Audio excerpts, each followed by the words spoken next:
The March on Parliament is set to be a noisy and festive affair, uniting tens of thousands in the seemingly hopeless task of convincing Prime Minister Theresa May to hold a second Brexit referendum. Even dogs are coming. Organisers of the so-called People's Vote March are asking people to dress up their favourite pets in costumes so that they could bark along the scenic route through the historic heart of London.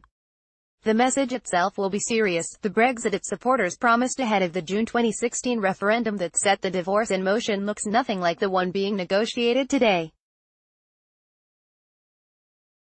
Campaigners say they would have voted differently had they known the true costs involved. It's time the great silent and not-so-silent majority made their feelings known about Brexit, anti-Brexit activist Gina Miller wrote in the Independent newspaper. We must shout with one voice, not in my name. The pro-EU newspaper's online petition demanding a binding vote on any deal agreed before the March deadline has been signed nearly 1 million times. Divided nation. The British Premier has made it abundantly clear that she has no intention of allowing a do-over. They now want a second referendum to go back to the British people and say, "Oh, we're terribly sorry, we think you've got it wrong," May told Parliament on Wednesday. There'll be no second referendum. The people voted and this government will deliver on it. Yet what May's government is actually delivering is not entirely clear. The alternatives facing Britain at the moment range between a clean break without any agreement and one in which little changes except for London losing its voice in the EU. Neither choice is appealing. Recriminations over how Britain got here are leaving May looking increasingly isolated and weak.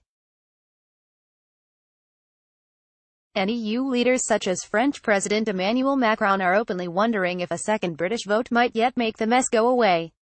Polls show support for a second referendum evenly split, the same as with Brexit itself.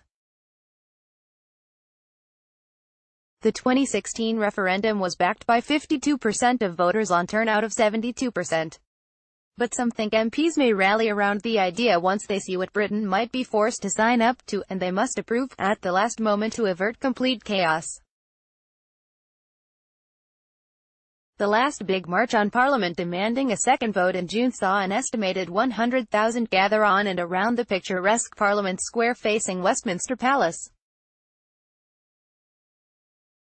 Organisers say this one will be bigger and involve supporters of all major parties from every corner of Britain and beyond.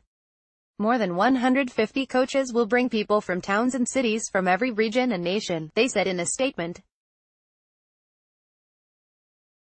The speakers list is headlined by London Mayor Sadiq Khan, while Gary Lineker, a retired football star familiar to just about every Briton, will pipe in a video message of support.